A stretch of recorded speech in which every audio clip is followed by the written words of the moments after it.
Have you ever been told you don't matter? That no matter what you do, no matter how hard you try, you will never be enough for the people who are supposed to love you the most? I have, and it's the kind of pain that never really leaves you. You learn to live with it, to push it down so deep that you can almost pretend it isn't there. Almost. But then something happens. A phone call, a message, a sudden reappearance. And it all comes rushing back like a wound torn open, bleeding fresh. For me, that moment came after 7 years of silence. 7 years of struggling, of clawing my way through life without the safety net of a family, without even the basic kindness of being checked in on. 7 years of convincing myself I was better off without them, that I didn't need them, that I had finally moved past the pain of being discarded. And then, out of nowhere, my phone rang. The number flashing on the screen was one I had memorized a long time ago, but never expected to see again. My mother. I stared at the phone, frozen. My first instinct was to ignore it, let it go to voicemail, pretend I never saw it. But against my better judgment, I answered. The moment I heard her voice, it was like I was a child again, desperate for her approval, desperate for her to say something. Anything that would make me feel like I was worth loving.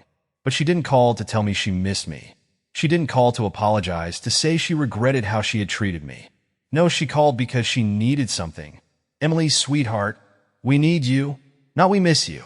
Not we were wrong. Not we love you. They needed me.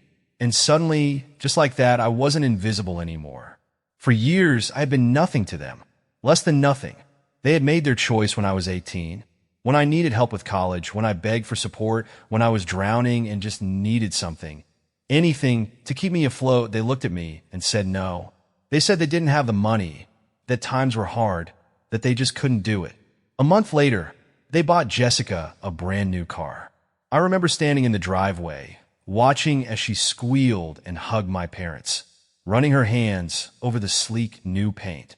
She had everything handed to her, and still, she looked at me like I was the one who didn't belong. You should be happy for me, she had said, like it was my job to celebrate my own erasure. Like I was supposed to smile and pretend I wasn't slowly suffocating under the weight of being unwanted. That was the moment it all clicked. They were never going to choose me. No matter what I did, no matter how hard I worked, no matter how much I tried to be good, to be helpful, to be worthy, they would always choose Jessica. So I stopped trying, I left, and I never looked back. Until now, hearing my mother's voice, that same tone she used when she wanted something, made my stomach twist. I should have hung up. I should have told her I didn't owe them anything, that they had made it clear exactly where I stood in their lives. And I had no intention of playing the role of the forgotten daughter who suddenly became useful. But I didn't hang up. Instead, I let her talk. She told me my father was sick, that things had been hard, that Jessica was struggling, that she needed help, that they needed help. And as I listened, I felt something cold settle in my chest. After all these years, after all the pain, they still didn't see me. Not as a daughter, not as a person, just as a solution to a problem. I took a deep breath, gripping the phone so tightly my knuckles ached. A part of me wanted to scream at her, to let out every ounce of anger, every bit of pain they had put me through. Another part of me wanted to cry, to let myself believe, for just a moment, that maybe this was their way of reaching out, of making things right. But I knew better, because if they had never needed me, they never would have called. And now I had to decide, did I let them back in? Did I give them the help they so casually denied me when I was the one drowning? Or did I finally choose myself? I gripped my phone tightly, my mother's voice still ringing in my ears. Emily, sweetheart, we need you. The words felt foreign, almost laughable. I had spent years longing to hear her say my name with warmth, with affection, with the love a mother is supposed to have for her child. And yet, when it finally came, it wasn't love that brought her back to me. It was desperation. I should have expected it. For as long as I could remember, I had been an afterthought, an inconvenience. Jessica, on the other hand, had always been the center of their world. She was the golden child, the one they doted on, the one they made sacrifices for, the one they loved unconditionally. Me? I was just there, existing. I learned early on that no matter how hard I tried, I would never be enough. Jessica could fail a test, and my mother would hold her, stroke her hair, and reassure her that she was brilliant, that grades didn't define her. When I aced my exams, a nod of approval at best. When Jessica wanted to try ballet, my parents enrolled her in the best studio in town, buying her the finest shoes and custom tutus. When I wanted to take an art class, my father scoffed. "That's a waste of time, Emily. Focus on something useful." It didn't matter what I did. Jessica was always better. But the moment that shattered everything, the moment that told me exactly where I stood, came when I was 18. I had worked hard all through high school, balancing part-time jobs and advanced classes because I knew, deep down, that my parents wouldn't help me the way they helped Jessica. But I still held on to some foolish hope that they would. That maybe, just maybe, when I finally asked for something I truly needed, they would be there for me. I sat across from them at the dinner table, my heart pounding. I got into my dream college, I told them, forcing myself to sound confident. "I just need some help with tuition. I'll work part-time, I'll apply for scholarships. I just need a little help." My mother and father exchanged glances, and I could already feel it slipping through my fingers before they even spoke. "We just don't have the money, Emily," my father finally said. I swallowed hard, nodding, trying to hold back the disappointment. "Okay," I whispered. "I understand," and I tried to understand. I really did, until a month later, when I walked outside and saw Jessica standing in the driveway, her arms wrapped around my parents as they handed her the keys to a brand new car. A car that cost more than my entire first year of college. A car they paid for without hesitation, without even a second thought. Jessica giggled, running her hands over the sleek black paint. "Oh my God, I love it. Thank you so much," she squealed, hugging them both. "You guys are the best." And I just stood there, frozen, watching as my parents beamed at her, their eyes filled with the kind of pride and love I had never once seen directed at me. I turned to my mother, my voice shaking. "I thought you didn't have the money." She blinked at me, surprised, as if she had completely forgotten about that conversation. My father sighed, rubbing his temples like I was exhausting him. "Jessica needs this car, Emily. She's going to be commuting for her new internship. It's important." I wanted to scream. I wanted to throw something, to break something, to make them see what they were doing to me. Instead, I laughed, a hollow, bitter laugh that tasted like bile in my throat. "Right?" I said quietly. "Jessica needs a car, but I don't need an education." My mother sighed, reaching out to pat my arm. "You're strong, Emily. You'll figure it out." That was the moment I realized I was alone. I walked away that night and never looked back. I spent the next few years in survival mode, working multiple jobs just to keep a roof over my head.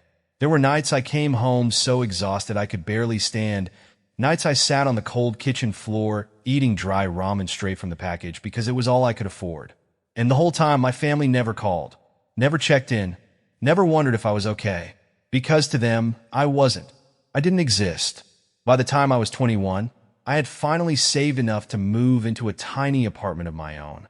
It wasn't much, just a small studio with cracked ceilings and secondhand furniture, but it was mine. I had built my life without them, without their help, without their love. And then one day, out of nowhere, my mother called. It had been 3 years since I'd last heard her voice, but the second she spoke, I was right back there, 18 years old, desperate for her approval. "Emily," she said, and for a second, I let myself believe. Maybe this was it. Maybe she missed me. Maybe she regretted everything. Then she said the words that made my stomach turn. "Jessica has been going through a rough time, and we were hoping you could help." I pulled the phone away from my ear, staring at it in disbelief. After years of silence, after cutting me off and throwing me aside, this was why she was calling? I forced myself to speak. "Are you serious?" My mother sighed like I was being difficult. "Emily, don't be like this. Your father is sick, and Jessica, she's struggling. She lost her job, and she's in debt, and you want me to fix it." I finished for her, my voice ice cold. There was a long pause. Then, softly, she said, "We need you." I felt something in me snap. They had never needed me before. Not when I was drowning, not when I was begging for their help. But now that their favorite was struggling, now that their golden child was suffering, suddenly I mattered. I wanted to scream at her, to ask her where she had been when I was crying myself to sleep at night, wondering why I wasn't good enough, to tell her how hard I had fought to survive, how I had pulled myself up from nothing without a single ounce of help from them. Instead, I laughed, a bitter, broken laugh that tasted like years of betrayal. For years, I begged for your love, I said, my voice steady. Now you're begging for my help. But I'm not that desperate little girl anymore. And with that, I hung up. I sat in silence for a long time after that, my hands shaking, my heart pounding. And as much as I wanted to believe that was the end of it, I knew better. Because my family wasn't done with me yet. I thought hanging up the phone would be the end of it, that I could close this chapter of my life and never look back. But I should have known better. My family wasn't the kind to take no for an answer. At least, not when it came to Jessica. It started with more calls. First my mother, then my father, then Jessica herself. I ignored them all. Then came the messages. Please, Emily, just hear us out. Your father isn't well. We need to talk. I deleted them, one after another, until my phone was empty again. But the past has a way of clawing its way back, no matter how much you try to bury it. 3 days after the phone call, they showed up at my door. I wasn't expecting it, hadn't even considered the possibility that they'd track me down after years of pretending I didn't exist. But when I opened my front door that evening, there they were, my mother, looking older than I remembered, her face lined with worry. My father, thinner, paler, the weight of age finally catching up with him. And Jessica, perfect, polished, still the same girl who had always gotten everything she wanted.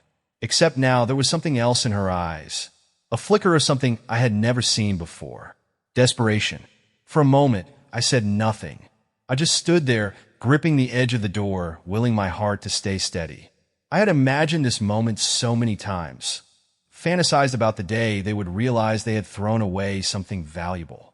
And now that it was here, all I felt was exhaustion. Emily, my mother said, her voice soft, pleading. Can we come in? I should have said no. I should have shut the door in their faces. But something in me, some old, wounded part that still craved closure, stepped aside and let them in. They sat stiffly on my couch, their presence foreign in my home. This was my space, my sanctuary.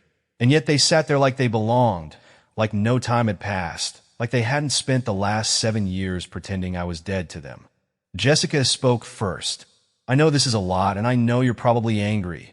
I laughed, the sound sharp and humorless. Angry? I repeated. No, Jessica. Angry would have been years ago, when you all decided I didn't matter. Angry would have been when I was working 2 jobs just to survive while you were driving around in your brand new car. No, I'm not angry. I'm just done. Jessica flinched. For the first time in her life, she looked small. My mother jumped in, her hands wringing in her lap. Emily, your father, he's sick. We don't know how much time we have left with him. I turned to look at my father. He hadn't spoken a word since he walked in. And now, when I met his eyes, there was something in them I had never seen before. Something that almost looked like regret. Almost. But regret meant nothing without change. I crossed my arms. And what do you want me to do about that? My mother's eyes filled with tears. Please, sweetheart, let's not do this. We're still family. Family. That word burned like acid in my chest. I let out a slow breath, shaking my head. No, Mom, we were family. But when I needed you, when I was struggling, when I had nothing, where were you? She opened her mouth, but I didn't let her speak.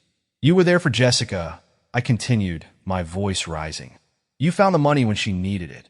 You made sure she had everything. But me? I was disposable. And now, suddenly, I matter because you need me. Jessica wiped at her eyes. I didn't know.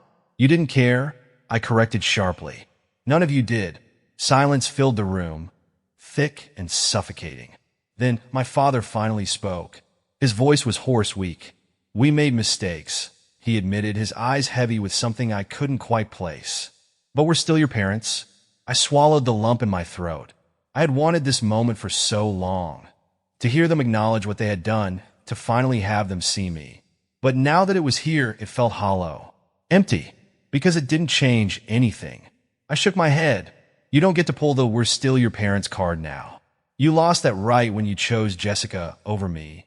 Time and time again, tears slipped down my mother's face. So that's it? You're just going to walk away? I looked at them. These people who had shaped my childhood, who had broken me and expected me to stitch myself back together without them. I had spent years waiting for them to come back, to realize they had made a mistake. But standing there now, watching their faces crumple under the weight of my rejection, I realized something. I didn't need this moment. I didn't need their apology. I didn't need them. I took a deep, steadying breath. No, Mom, you walked away first. And this time, I let them watch as I closed the door. I stood there for a long time after the door clicked shut, my hands trembling, my breath coming in shallow waves. The weight of what had just happened pressed down on me like an anchor. But underneath it, buried beneath years of hurt and longing, there was something else. Relief. I had spent so many years craving their love, their validation.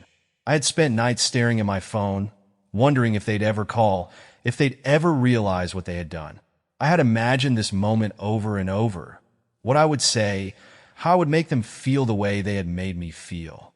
But now that it had come, I didn't feel the triumph I thought I would. There was no satisfaction in watching my mother cry, in seeing Jessica fold in on herself, in hearing the regret in my father's weak voice. Because the truth was, I had already mourned them. I had grieved my family long ago.